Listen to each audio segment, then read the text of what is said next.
Okay, so moving, it's supposed to be this big, exciting thing, right? A new chapter. But let's be real, picking the wrong movers, that can turn the whole experience into an absolute nightmare. So in this explainer, we're going to give you the tools, the right questions to ask so you can totally avoid that. I mean, we've all had that sinking feeling, right? You picture your favorite lamp in pieces, or even worse, your box is just not showing up. It's a massive stressor, for sure. But here's the good news. You can absolutely prevent it. So what's your best defense against all that? The scams, the surprise fees, the headaches? It's all about being prepared. Think of it like this. Having the right questions ready to go is your secret weapon. It puts you in charge and helps you find a moving company you can actually trust. All right, first things first, we have to vet the company. I mean, think about it. You're about to hand over literally everything you own to these people. We got to make sure they're legit. Okay, this one is the absolute number one, the top of the list, the non-negotiable. Your very first question has to be, are you licensed and insured? Seriously, a legit company has to be. This isn't just some boring paperwork, you know? It's the line in the sand between a real business and some sketchy fly-by-night operation. And look, if you ask them for proof and they get cagey or they hesitate, that's it. Conversation over. It's not a small thing. It is a huge red flag. It's a deal breaker, plain and simple. Just walk away. Okay, here's a pro tip. Something a lot of people don't even think to ask. You need to know if you're talking to a carrier or a broker. A carrier, they're the ones with their own trucks, their own crew. They do the move themselves. A broker just sets it all up and then hires someone else to do the actual work.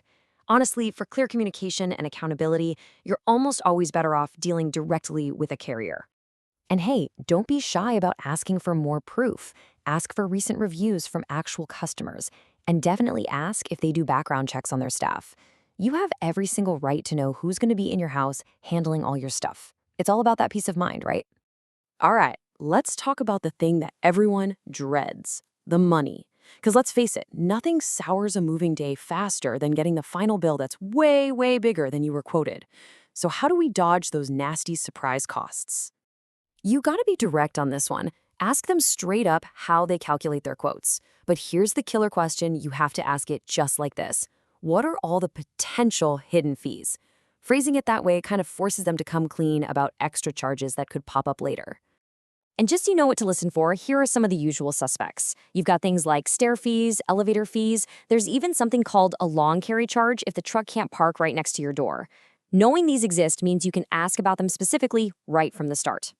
And listen, this is probably the most important money tip of all. You have to get a written, binding estimate. A quote they give you over the phone means nothing. A non-binding one, that can change. But a binding estimate? That's a contract. It locks in the price so there are no ugly surprises when it's time to pay. Okay, so you've checked them out, you've got the money sorted. Now let's get into the nitty-gritty. Let's talk about the actual moving day, and more importantly, how they're going to protect all your stuff.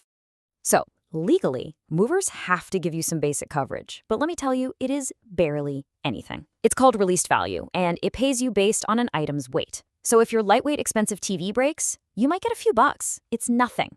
For actual real peace of mind, you need to ask about full value protection. Yeah, it costs a little more, but it covers what your stuff is actually worth. You absolutely have to have this conversation. And think about your really precious stuff. You know, a piano, a piece of art, maybe that vase your grandma gave you. You need to ask them specifically, how will you handle this item? A good mover will have a clear plan, maybe even special equipment. If they just give you a vague, oh, we'll be careful, that is a big, big red flag. This is a big one, especially if you're moving long distance. Your stuff might not just go from your old house straight to your new one. Sometimes it gets moved to other trucks or sits in storage for a bit. You need to ask about the entire journey. Oh, and this is crucial. Get a guaranteed delivery date and get it in writing. That way you have a real commitment, not just a vague promise. Phew. Okay, that was a lot, I know. So let's boil it all down into one simple, powerful checklist. This is the big takeaway, the thing you'll use to hire your movers. And here we go. Think of this as your moving company cheat sheet. We've got the key questions for everything, their credentials, the cost, the logistics of the move, and their policies. This is your toolkit. Run through this and you'll know you've covered all your bases before you sign on that dotted line. You see, when you ask these questions, the whole dynamic shifts. You're not just crossing your fingers and hoping for the best anymore. No, you're in the driver's seat. You're an informed customer who's making a smart decision. So really, the only question left is, are you ready to go out there, hire with total confidence, and finally have that smooth, exciting move you actually deserve?